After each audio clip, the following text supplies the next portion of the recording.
Muy buenas tardes, tengan todos ustedes. Es un gusto continuar con este importantísimo Congreso Internacional de Derecho Procesal Penal que organiza la Academia Mexicana de Derecho Juan Velázquez, con motivo sobre todo de reconocer trayectorias de dos juristas muy importantes, Petronilo Flores y Jesús Martínez, y hemos tenido presencia materialmente de parte de los más importantes procesalistas penales en Iberoamérica. Y hoy tenemos un gran jurista amigo, miembro honorario de la Academia, César Barros Leal de Brasil. Mi querido César, bienvenido a la Academia, que es tu academia, eres parte de ella, y la verdad nos da muchísimo gusto tenerte de nueva cuenta. Bienvenido, mi querido amigo. Ante todo, mis saludos a los participantes de este Congreso Latinoamericano de Derecho Procesal Penal. Y mi agradecimiento muy especial a usted, doctor Jesús Naveja, por la invitación.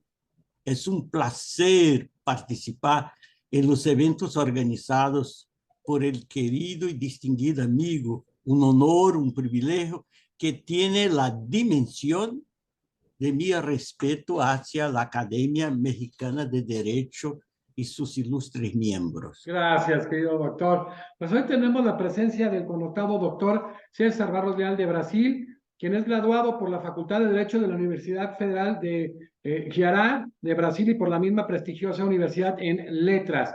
Procurador del Estado de Ceará también en Brasil, profesor jubilado de la Facultad de Derecho de tan prestigiosa universidad, presidente del Instituto Brasileño de Derechos Humanos, especialista en prevención criminal por el Instituto de las Naciones Unidas y Lejano Oriente para la Prevención del Crimen y el Tratamiento del Delincuente en Tokio, Japón, maestro en Derecho por la Universidad Federal de Cairá, Brasil, y doctor en Derecho por la Universidad Nacional Autónoma de México, con postdoctorado de Estudios Latinoamericanos por la Facultad de Ciencias Políticas y Sociales de la Universidad Nacional Autónoma de México, postdoctor en Derechos Humanos por la Universidad de Salamanca, miembro de la Academia Brasileña de Derecho Criminal, de la Academia, parte de la Academia y miembro de la Academia Mexicana de Ciencias Penales, de la Sociedad Americana de Criminología, de la Academia Latinoamericana de Derecho Penal y Penitenciario, y miembro honorario de la Academia Mexicana de Derecho Juan Velázquez, que orgullosamente presido, autor de un sinnúmero de libros publicados en Brasil, Colombia y México en 5 lenguas, prestigioso jurista, el doctor César Barros, con el tema Nuevas Perspectivas de Redención o Remisión de Penas. Y bueno, hace un análisis muy interesante a nivel Latinoamérica, en específico toca Brasil, toca México, y iniciamos. Querido doctor César Barros, ¿qué significa la redención o remisión de la pena? Redención, en términos sencillos, es el descuento de parte del tiempo de ejecución de la pena por el ejercicio de distintas actividades. Es decir, la redención disminuye el tiempo de encarcelamiento atribuido originariamente en la sentencia. Aunque se deba añadir, Jesús, que se aplica también a aquellos que están en espera de juicio. Hay que subrayar, estimado amigo, que aplicado este instituto en distintos países, los plazos varían mucho. En Brasil, por ejemplo, por cada 3 días de trabajo se disminuye 1 día de la pena. En México, tu país, por cada 2 días de trabajo se hace remisión de 1 de prisión, siendo que eso también varía de estado para estado. Por ejemplo, en Zacatecas, pude ver que por cada día de trabajo efectivo del interno se hace remisión de 1 en prisión. De 1. Hay que considerar que es lo correcto, César. Bueno, varía pues en cuestión de legislación, pero tú en lo personal, que con todo esto que te ha llevado a análisis profundo de derecho comparado, ¿qué aterrizarías que es lo más prudente? El más prudente 3 a tal 1, vez 2 a 1, 1 a 1. es difícil decirlo, ¿no? Porque Claro. depende de las circunstancias de cada uno de los países. Exacto. Me parece que en Brasil, por cada 3 días, la remisión de 1 día de pena me suena bien. Perfecto, perfecto. Sí, las circunstancias muy particulares y viendo que en México hay varía totalmente. ¿Cuál es el origen de este instituto, César? Aunque haya registros anteriores de disminución de pena resultante de trabajo en el Código Penal Español, por ejemplo, de 1822, los doctrinadores en general señalan que el Instituto de Redención tiene origen en los términos en los que es conocido hoy, en el año 1937, en el derecho penal militar de la Guerra Civil Española.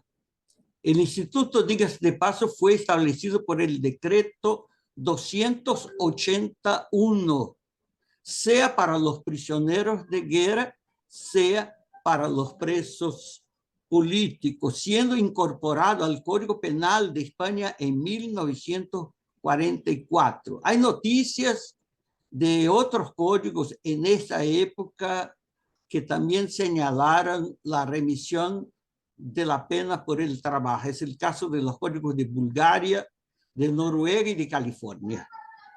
¿Qué puedo agregar, amigo Jesús Naveja? A través del examen de distintas legislaciones de diversos países, se observa que con marchas y contramarchas se han buscado respuestas, medios, a través de los cuales el recluso, a quien se aseguran todos los derechos no alcanzados por la ley o la sentencia, pudiera abreviar el tiempo de cumplimiento de la pena, lo cual estaría asociado a la prerrogativa constitucional de individualización y la propuesta nunca olvidada en el ámbito penal y procesal penal de la resocialización, de la reinserción social. Según una autora brasileña, María das Graças Moraes Díaz,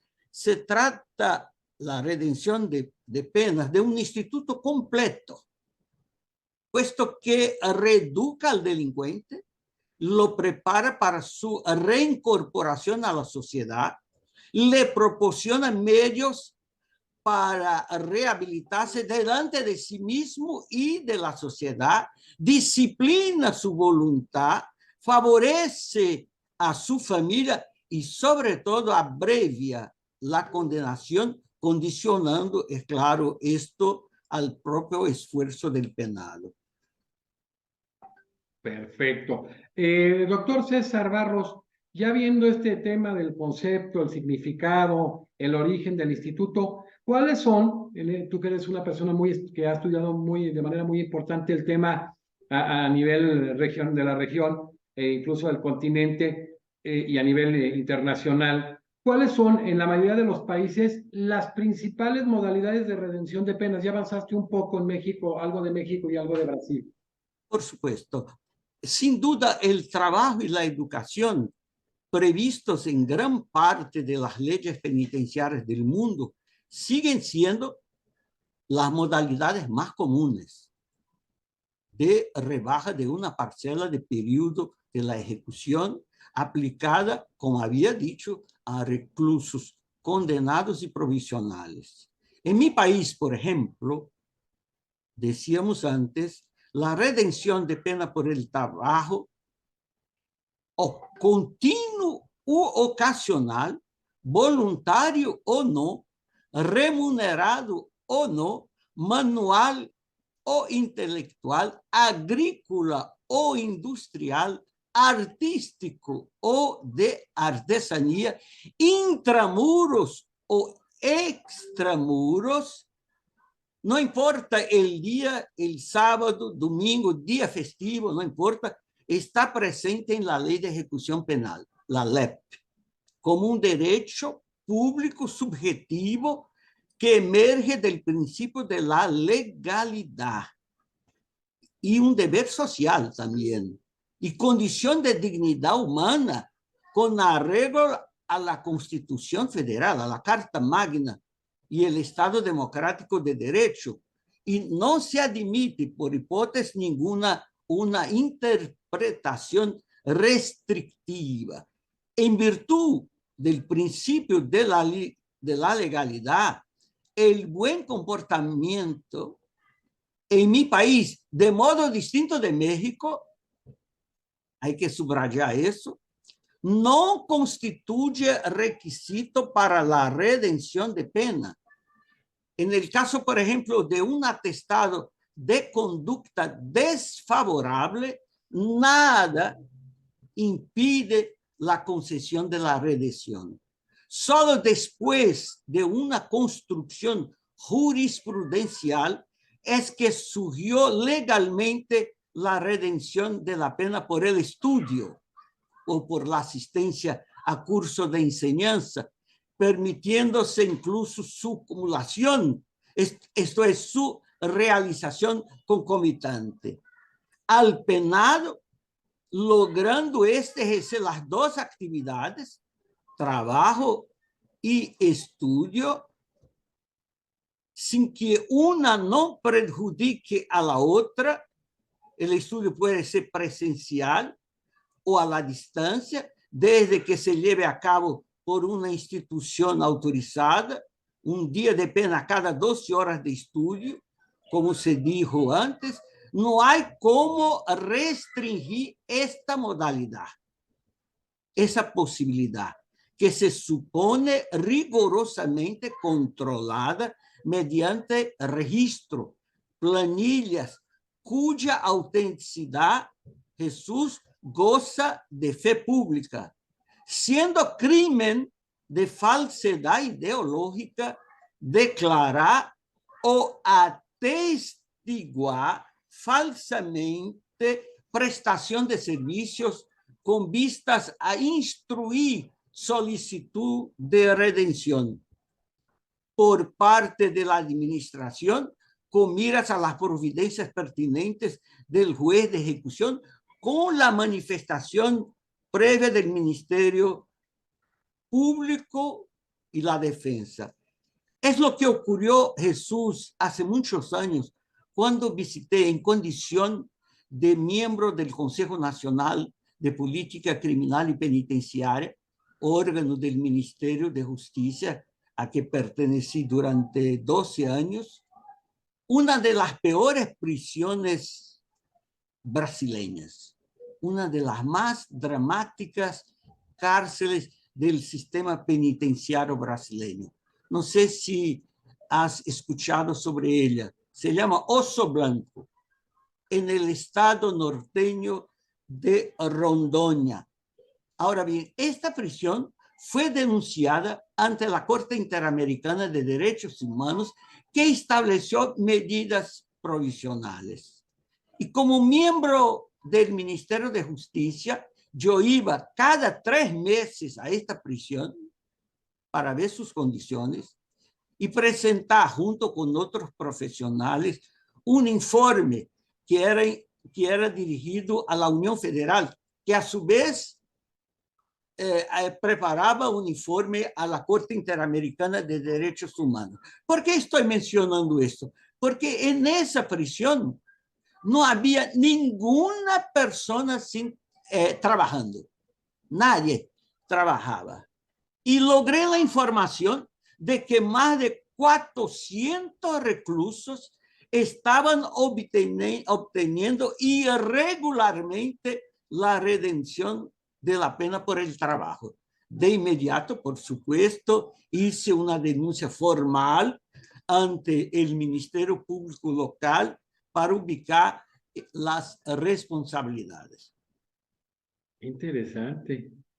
Y entonces, y en el seguimiento de esa denuncia, ¿qué pasó, doctor César? Sí, el Ministerio Público ubicó las responsabilidades y todas estas personas perdieron el derecho que habían tenido de redención de la pena. No hay sentido para ello, ¿no? Claro. No hay sentido. Hay que tener mucho cuidado porque se trata de un instrumento extremadamente útil que puede sufrir deturpaciones. Perfecto. En virtud de la corrupción que muchas Claro. veces existe en las cárceles brasileñas y latinoamericanas. ¿Cómo ve un experto, un estudioso de este tema, como lo es el doctor César Barros Leal, cuando hablamos de la redención o remisión de la pena? ¿Cómo la ve? ¿Como un beneficio, como un premio, como un derecho legítimo del penado? ¿Cómo la visualiza César Barros? Muy buena pregunta, Jesús.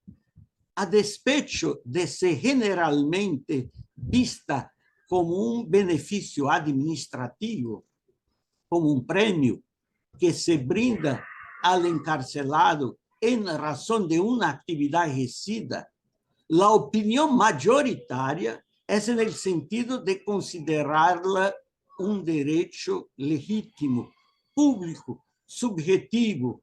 El tiempo redimido es computado para todos los efectos como pena cumplida. Y en consecuencia, un deber del Estado. Esa constatación nos lleva, es un detalle muy importante, a llamada redención ficta o automática, criticada por muchos doctrinadores y que se verifica según algunas legislaciones vigentes en la hipótesis de ausencia injustificada de proveerla y la comprobada disposición del recluso al trabajo. Se trata, a buen juicio, de omisión, ineficiencia o deficiencia ante una obligación estatal cuyo cumplimiento ajeno a la voluntad y responsabilidad del reo no puede dejar de atribuirse por el simple y engañoso argumento de la carencia de recursos, tal y como Jesús está previsto en las reglas penitenciarias europeas. Con ello se deja muy claro que este reconocimiento innegociable por su naturaleza de derecho humano fundamental jamás ha de ser visto como una ruptura de igualdad respecto a los que trabajan y por ende su prohibición afectando la legislación interna y el bloque de constitucionalidad sería un castigo adicional, mejor dicho, una doble punición. No hay sentido. El recluso quiere trabajar, tiene interés en trabajar porque sabe que trabajando va a reducir su pena y el Estado no ofrece el trabajo. Y cuando esto ocurre, nosotros llamamos una redención ficta o automática que ya es reconocida por los tribunales superiores. Qué interesante. Y ya los tribunales superiores la reconocen. Sí, el Supremo Tribunal de Justicia, el Supremo Tribunal Federal. Vamos, perfecto. César, ¿qué otras opciones de redención de pena o remisión de pena son previstas en la legislación de Brasil? Este es el centro de mi ponencia en tu precioso Congreso Internacional.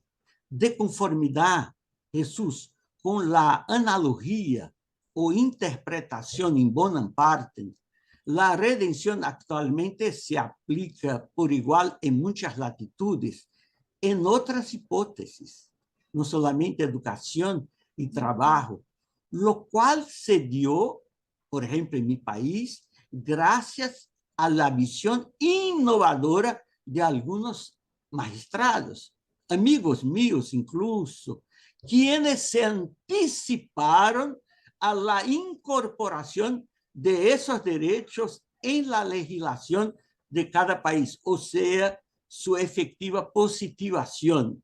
Es el caso de la lectura voluntaria de libros por medio de proyectos específicos de la unidad federativa, recomendable por su apertura a los contactos con el mundo exterior, que es un derecho previsto en la Constitución y en la Ley de Ejecución Penal. Y se señala también las reglas mínimas de las Naciones Unidas para el tratamiento del recluso, la regla de Mandela. Y esto implica la organización y manutención de bibliotecas de carácter instructivo y recreativo que pasan a ser también disponibles a los profesionales actuantes tras las rejas.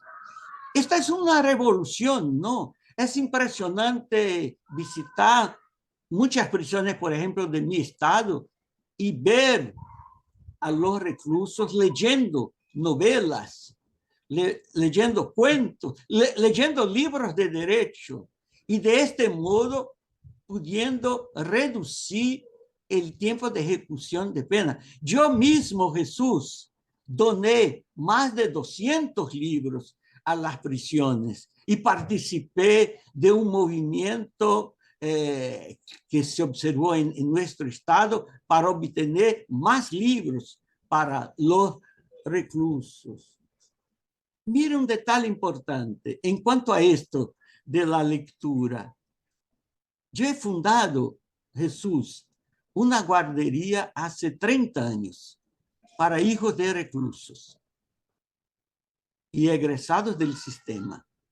Es la única guardería con esa finalidad existente en mi país. No hay otra.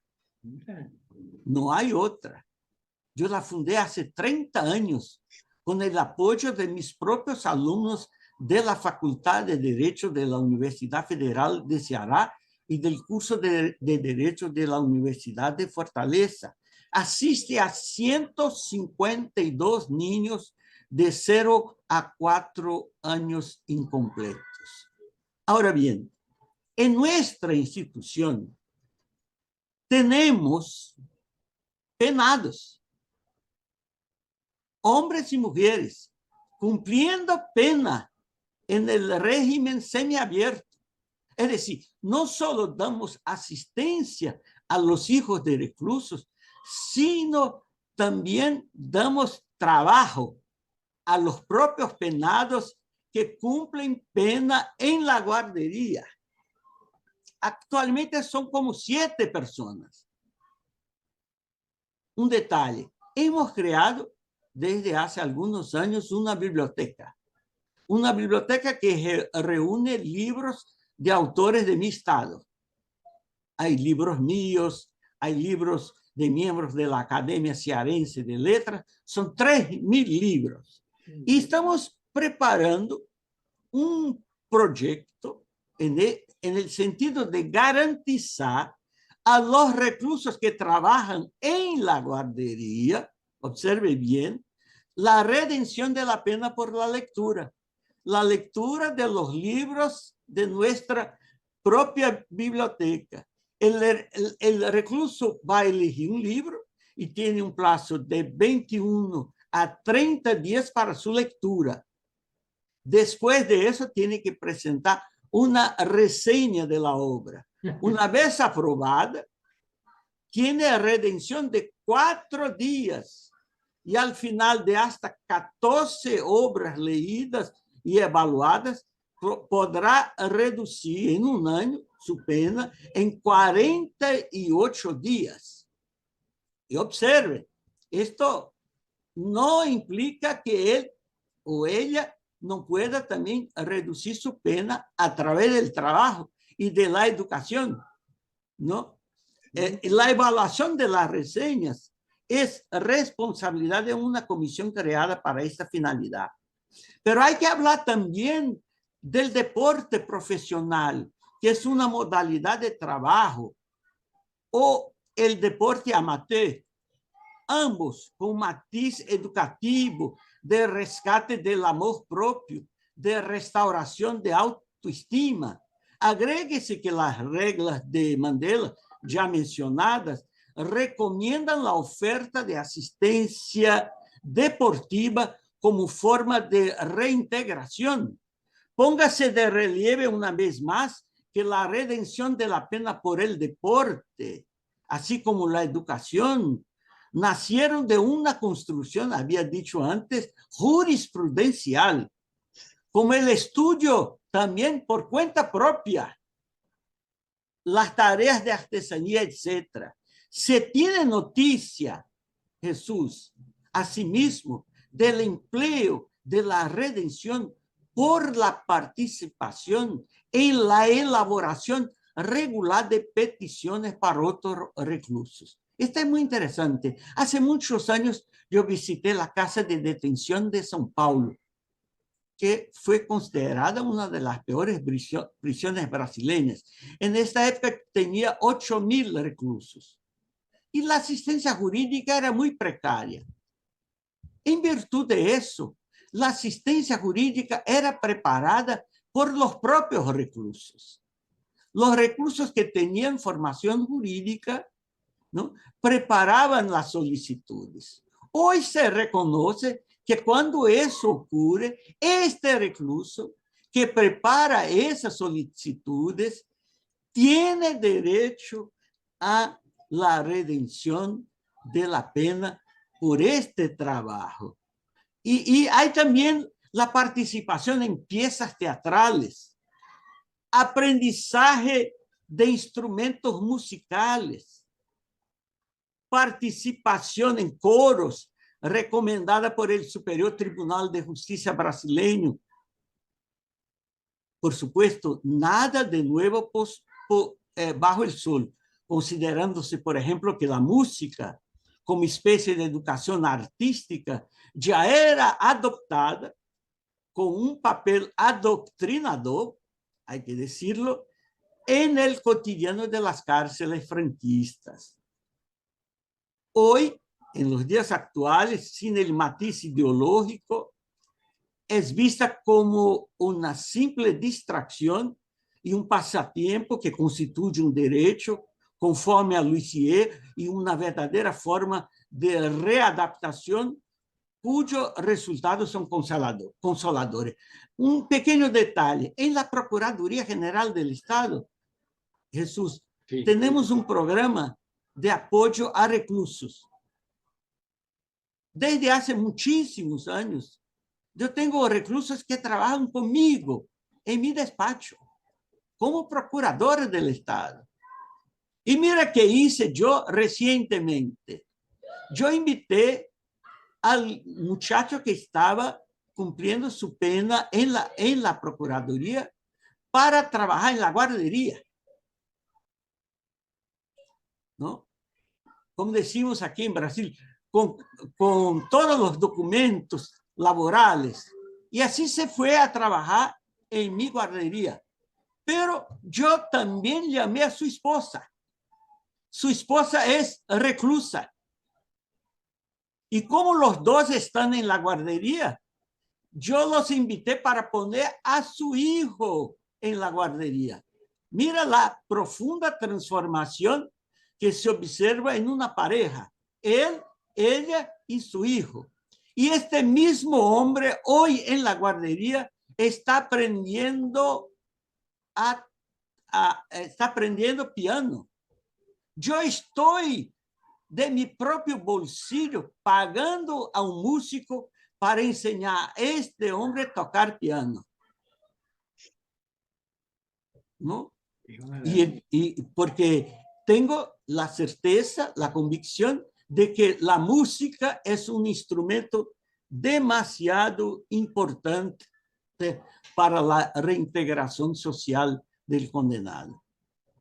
Oye, César, qué importante ha sido la actuación del Poder Judicial, es decir, en el tema de la autonomía procesal constitucional delegada, que le llamamos los constitucionalistas, que este derecho fundamental, este derecho humano esencial, pues se puede ampliar en cuanto a sus modalidades, no de manera tan importante cuando a veces el legislador o se detiene o se queda ahí. Y viene la actuación del Poder Judicial se adquiere una dimensión exponencial.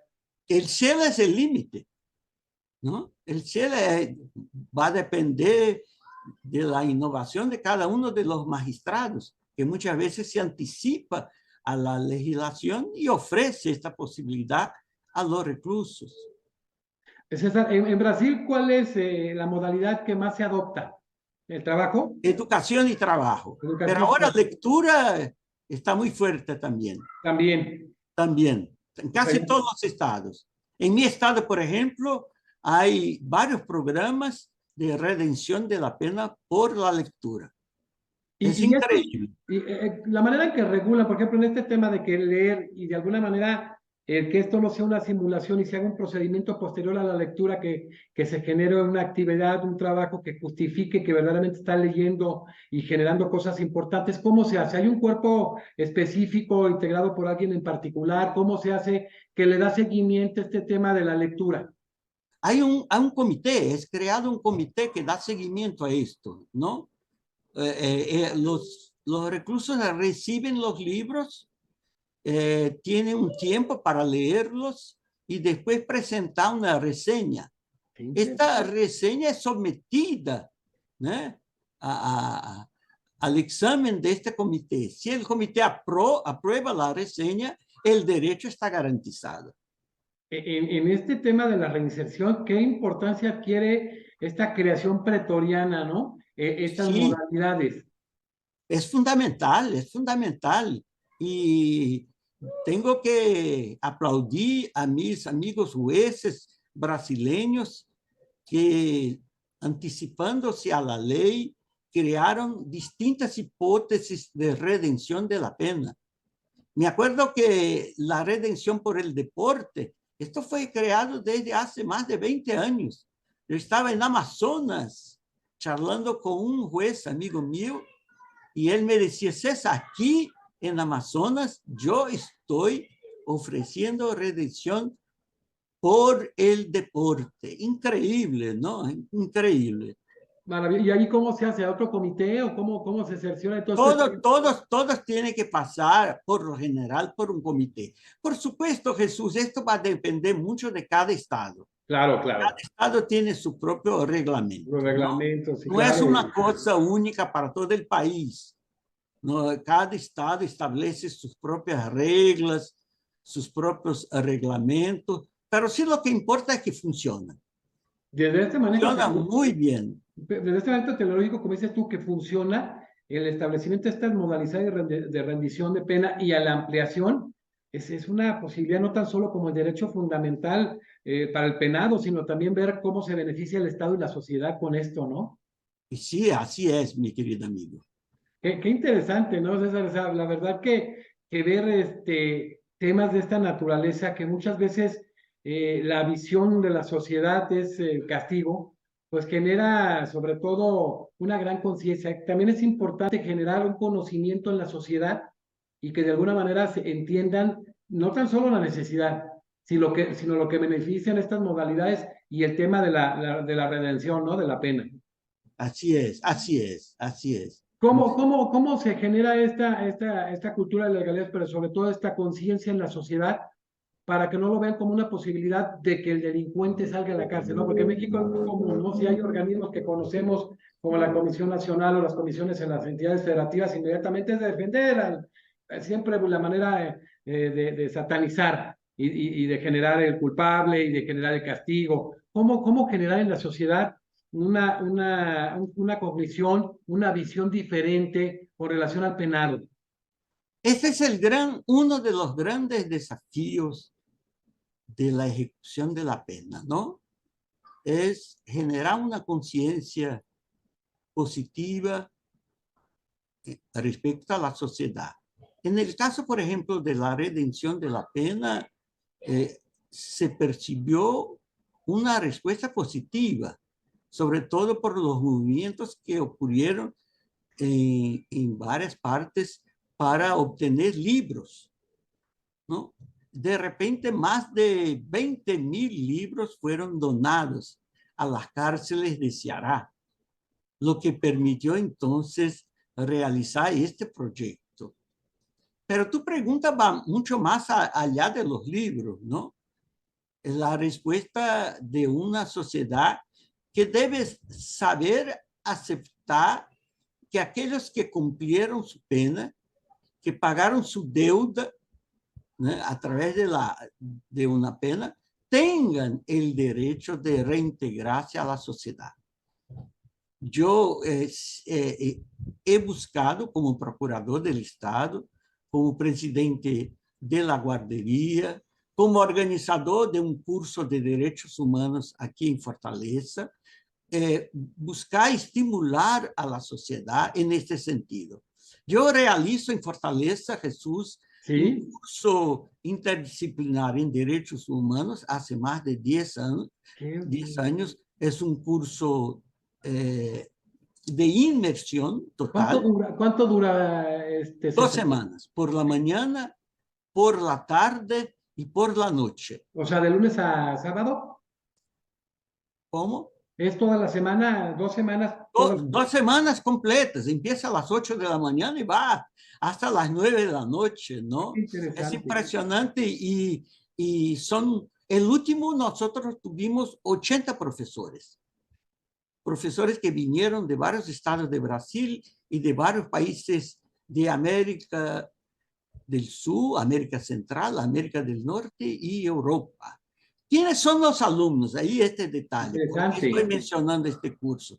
Los alumnos son jueces federales, jueces estatales, fiscales, procuradores del Estado, periodistas, policías, profesores universitarios y reclusos. Qué interesante eso. Reclusos. En el curso anterior nosotros tuvimos 7 reclusos.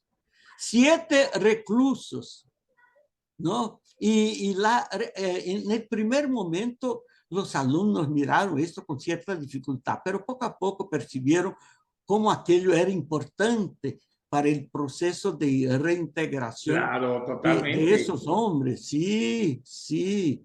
Hay un recluso que es de origen africano. Él participó en todas las 8 versiones del curso. Con un pequeño detalle, Jesús. En el primer curso, él tuvo que convivir con el juez federal que aplicó su sentencia de 8 años en régimen cerrado.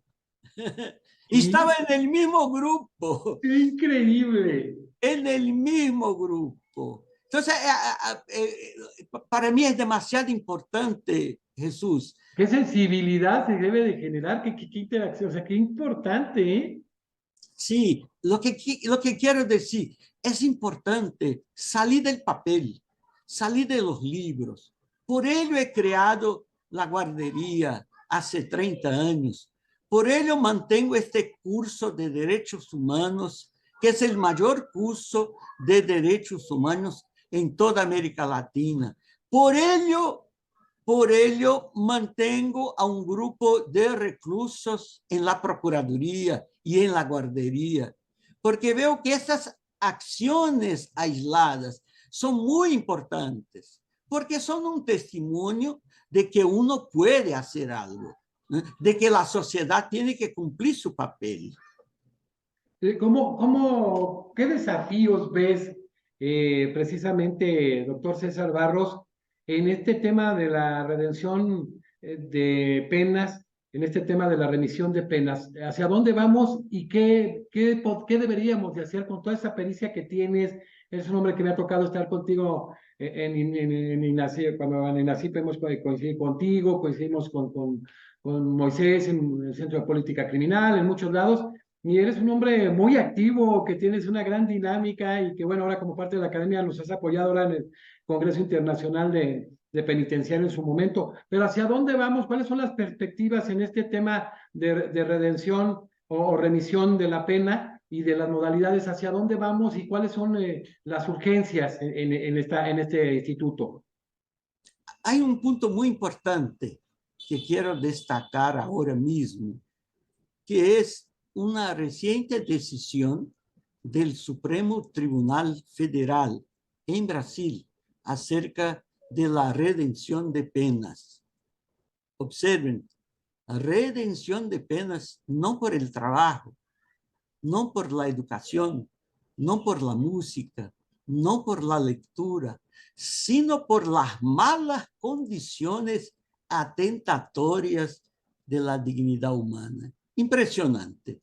Preocupado por el estado deplorable de la clausura y de la sobrepoblación, Luis Roberto Barroso, que fue procurador del estado de Río de Janeiro, mi colega, por lo tanto, ministro del Supremo Tribunal Federal, reconociendo el estado de cosas inconstitucional del sistema penitenciario brasileño, dispuso recientemente que, entre comillas, el Estado es civilmente responsable de los daños, incluso morales, comprobadamente causados a los presidiarios en virtud de las violaciones a su dignidad provocadas por el encarcelamiento en condiciones inhumanas y degradantes. Importante pronunciación. Y esto es, porque mira, Jesús, a lo largo de 30 años, yo visité un gran número de prisiones. Visité las prisiones de todos los estados de Brasil, son 26, sin excepción. Conozco todas las prisiones femeniles de mi país, pero también conozco las prisiones de varios países latinoamericanos, de América Central y de Estados Unidos. Viajé a Estados Unidos por lo menos 2 o 3 veces solo para conocer las prisiones municipales, estatales y federales. Y lo mismo hice en Europa y Asia. Visité prisiones en Austria, visité prisiones en Alemania, visité prisiones en Corea del Sur, en Japón, en Tailandia. Y les puedo decir, la gran mayoría de estas prisiones está sobrepoblada. No importa que se ofrezcan condiciones buenas, se ofrezca asistencia médica, asistencia adecuada, pero en su mayoría son prisiones sobrepobladas. Hay una prisión que visité en México, en tu país, ¿no? Sí, claro. El Reclusorio Norte, Sí. con 15,000 reclusos.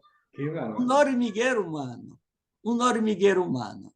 Entonces, delante de esta situación, de la precariedad de estas unidades, ¿no? El Superior Tribunal de Justicia se pronunció también de igual forma, y ello no es solo una posición del Supremo Tribunal Federal de Brasil, del Supremo Tribunal Federal, del Superior Tribunal Federal de Brasil, sino que está expreso en los principales documentos internacionales que tratan del tema, como las ya citadas reglas de Mandela.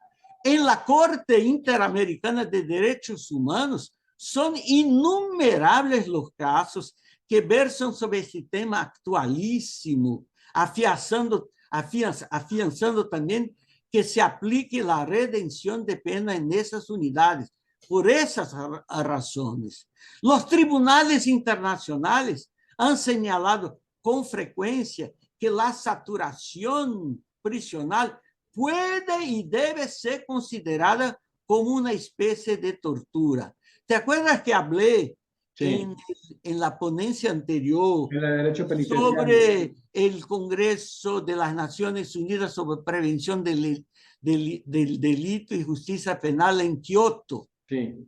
Cuando organicé una ancillary meeting sobre este tema con la participación de 3 juristas destacados: Douglas Durán Chavarría, director del ILANU, el doctor Margarito Ortega Ballesteras, ¿no? El rector de la Universidad de Isla Huaca y presidente de la Red Iberoamericana de Ciencias Forenses y Criminales, y el doctor Luis Rodríguez Manzanera, que va a recibir ahora el título de doctor honoris causa por la Universidad INFA en junio de este año, y allí estaré presente. En este panel en Kioto, buscamos mostrar las pésimas condiciones de la gran mayoría de las prisiones, y no solo de América Latina, ¿no? Destacando que la sobrepoblación